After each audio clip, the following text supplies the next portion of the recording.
you so very much for staying with us on the program. Thank you very much. Now, latest data from the National Bureau of Statistics shows that Nigeria's headline inflation rate has increased to 24.23% in March 2025. Now, this figure shows an increase of 1.05% year-on-year compared to 23.18% recorded in February, which reflects pressure mounts on households' income and cost of living. On a month-on-month basis, the headline inflation rate stands at 3.90%, which is 1.85% higher than 2.04% recorded in February 2025. The report also reveals that food inflation stands at 21.79% on a year-on-year basis. On a month-on-month basis, food inflation rate surges by 0.50% to 2.18%. That's compared to 1.67% in February 2025. Non-alcoholic beverages were the biggest contributors to annual inflation. Well, let's look at a breakdown of this figure. The friend of the house, Director Research and Strategy, Chapel Hill, Denham, Mr. Tajuddin Ibrahim is my guest. He joins me live from Lagos, Ikoyi precisely. Thank you so much, Mr. Ibrahim. It's good to have you on the program. Thank you for having me on the program today. Yes.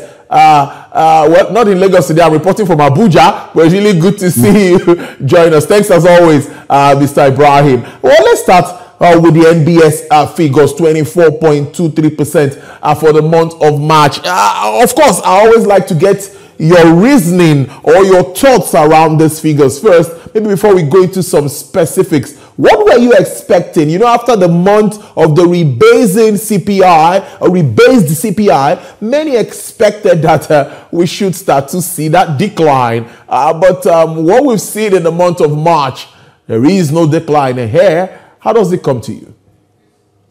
It actually came as a negative surprise because we were expecting inflation to print not more than 23.5% level thereabouts. But coming in well above 24% is a negative surprise to us, and it's also a negative surprise to the investing community in Nigeria because the broad market expectation was for inflation to begin to sustain a downtrend, just like we saw in February.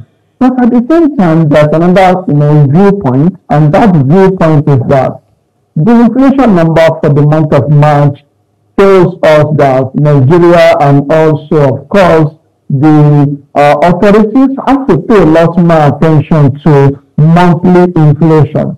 Because what happened in the month of March is that we had a much higher monthly inflation rate of about 3.9%, which is higher significantly compared to about a little above 2% that we recorded in the month of February. So a lot of attention, to my mind, should be paid to the monthly inflation rate going forward to understand all of the policies that are in place that can assist the slowdown or support a slowdown in inflationary pressure. I think if we look at it from that standpoint, we can begin to think about sustained disinflation going into the remaining part of the year. For now, it came as a negative surprise, but it also sends a signal around what the authorities should be focusing on to ensure that we are able to record sustained lower inflation numbers over the next couple of quarters.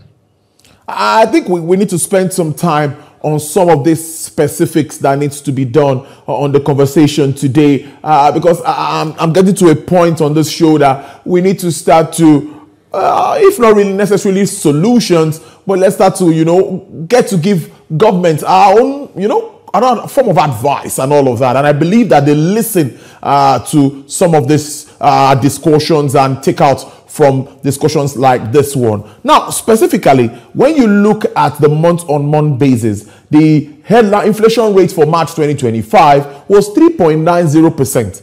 That was about 1.85% higher than what was recorded in February. Now, this also means that rates all these are on the expensive side. Now, we know that the price of fuel, there's still that flip-flop with regards to price of fuel and other energy sources. Electricity is still on the high side.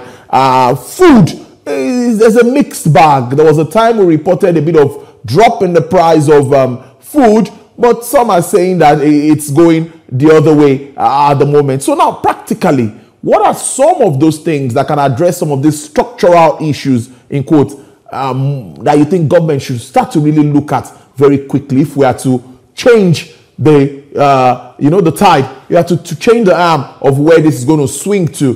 The pendulum might swing whichever way. But if we want it to go that way that we expect, what are those things that we need to do?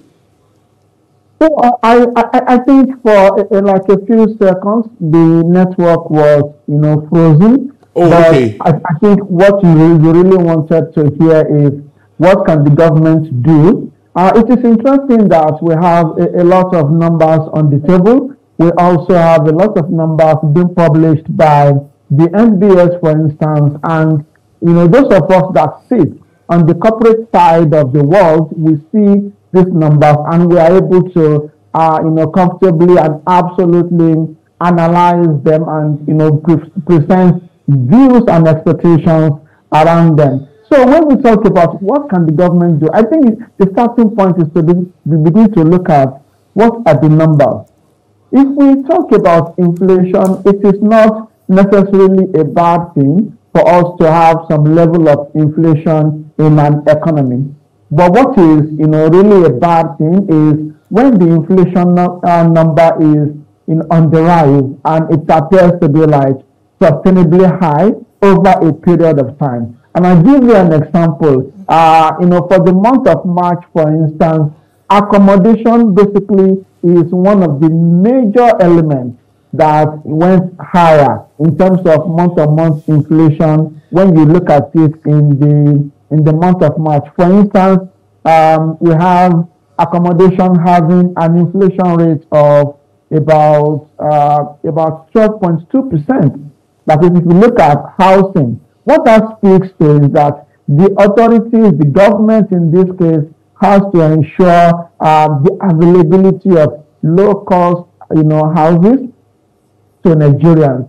When that is the case, we most likely are going to see inflation on that, basis come down. When you talk about, housing, water, electricity, and you talk about gas, which is, one bunch of class that the MBS reported that had much higher inflation rate of 12.2% in the month of March. Another area that I believe the government should look into is education.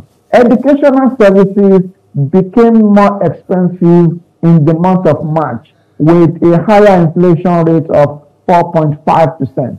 We are still talking about affordability, and we are seeing a situation where it is becoming more expensive. I believe that as a government, the government should be able to work around ensuring that Nigerians are able to, achieve education at relatively low cost. This is where commend the efforts around the student loan, but my sense is that this is not reflecting fully yet in the numbers that we are seeing. Healthcare is another major area. The Ministry of Health, in this case, to my mind, really needs to work harder and a lot smarter to ensure that there is affordability of healthcare services in Nigeria and the cost is not continuously on the rise. I give you an instance. The number for health inflation, for instance, in the month of March is 10.2%, which means healthcare services became more expensive in the month of March relative to the month of February, which means the government really needs to do a lot more to ensure that healthcare services are available to Nigerians at relatively affordable rates. When that is the case, then we can begin to think about forward expectations that all of these numbers will begin to come down over time. Yes, these numbers need to come down over time. Let's look at food. Well, I know you've touched on it too, but particularly here, increases in prices of the likes of ginger, gari, yellow gari, broken rice or fada rice, honey, natural production, other crabs to potato, plantain flour, periwinkle. Let's now stay with agriculture. Insecurity is something that many have said has also affected high level of productivity, because at the time we said it was the harvest season when there was a bit of drop in that price and all of it. But what are those sustainable ways also now, focus on agriculture? Now we could have all of this all year round farmings. Do you think government is doing enough to get to that point where we'll start to, farm all year round and, make sure that prices don't dwindle or don't go high and low at some particular times of the year?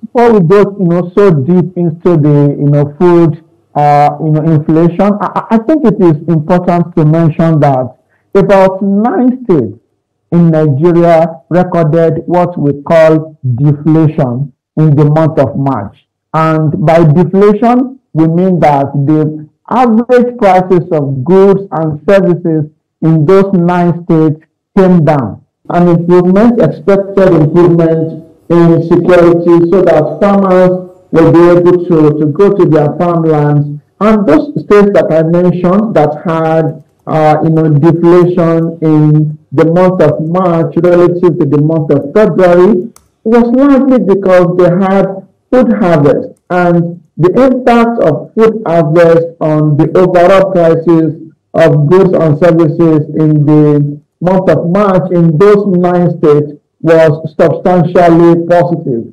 And this is the reason I believe that the government should work around ensuring an improvement in security, and not only that, ensuring that there is adequate support to farmers to ensure that they are able to go to their farmlands with the required tools and machineries for them to be able to increase their output.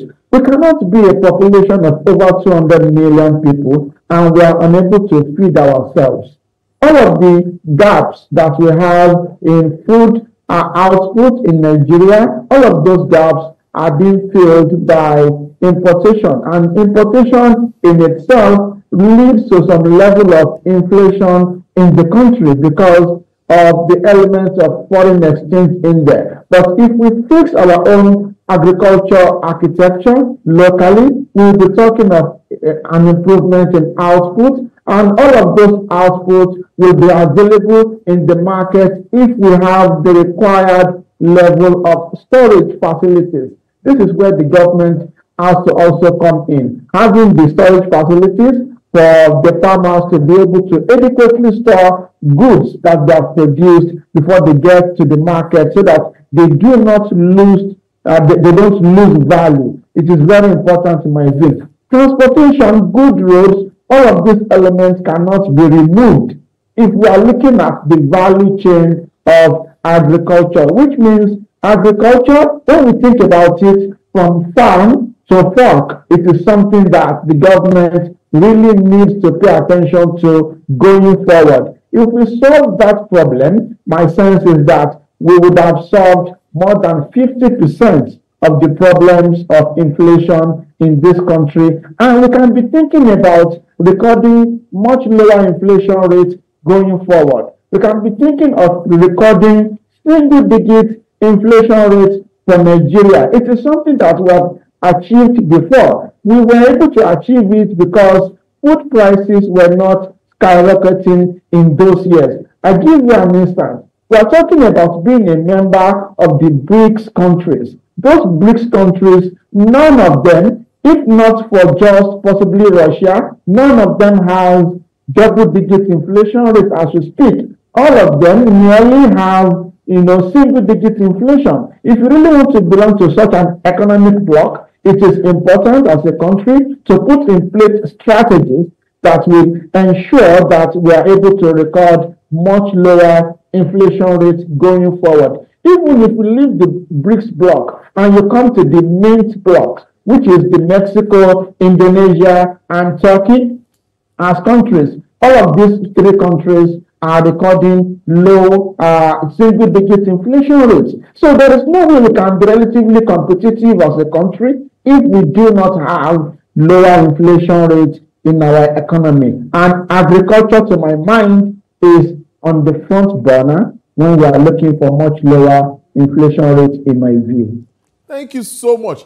At least at the end of the day, we're able to make do with getting your point on this very important topic of this course. Mr. Tajudeen Ibrahim, thank you so very much.